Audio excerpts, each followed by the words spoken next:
Hi, Terry Fairchild, registered corporate coach, and today I want to talk about the all-important attribute of humility. And you might be saying to yourself, you know, Terry, you seem the least likely candidate to be talking about the attribute of humility. And I will have to admit, I have been a professional salesperson for most of my career, and so humility is not something that salespeople necessarily come by easy, and so it's definitely something that I've had to work on.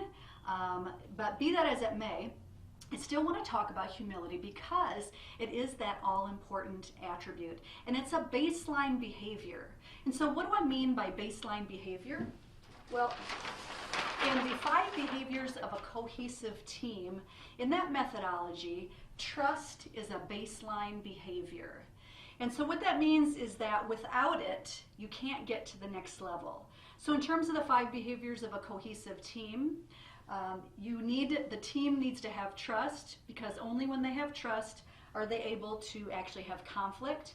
And once they're able to have conflict, then they can move to the next level, which is commitment, and then they can move to accountability, and then finally achieve the results. And so you can't get to the top of the pyramid without that baseline behavior.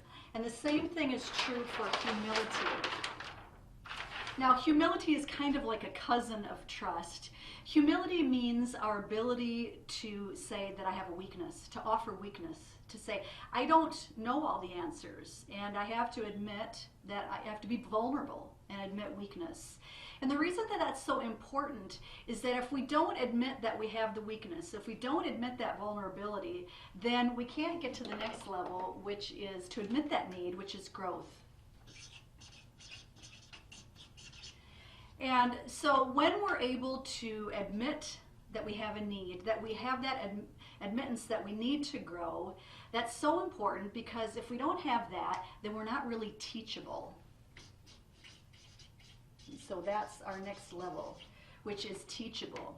And so why is being teachable so important? Well, let me give you an example. So when I coach people, most people do demonstrate that level of humility when I work with them. I'll say to them very typically, you know, what would you like to see for yourself in this area 6 months from now? And how would you know that you'd made progress?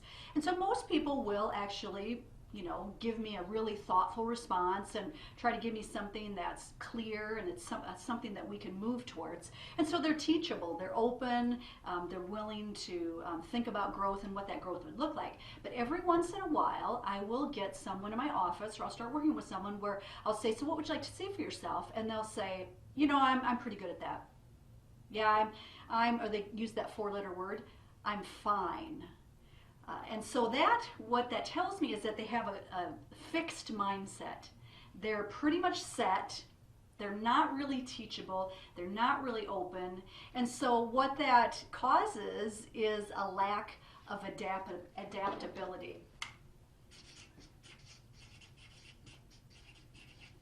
So people who are teachable and coachable are adaptable. And the reason that adaptability is so important right now is that we are in an unprecedented time of change. We have multiple generations in the workforce. We have a lot of change going on right now. And if we're not adaptable, we're not going to get to the top of the pyramid, which is the ability to implement and participate in change, which is so vitally important right now. So what are some of the things that we can do to make sure that we have that baseline behavior, to have that humility? Well, the first area would be to say, you know, maybe every 6 months, to just do an audit and say, you know, where is an area where I need to get to the next level? What is something that I want to apply myself to?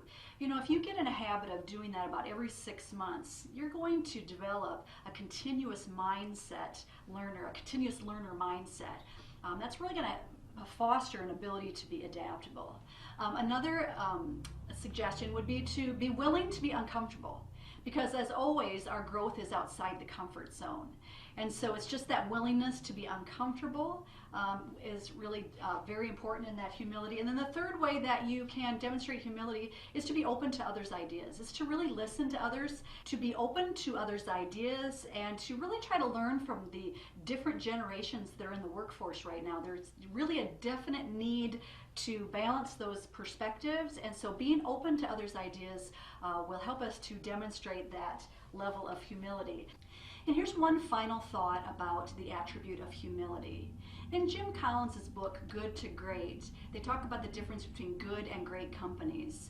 And even though they didn't focus entirely on the leader of those great companies, what they did find was the common attribute of great leaders in great companies was the attribute of humility.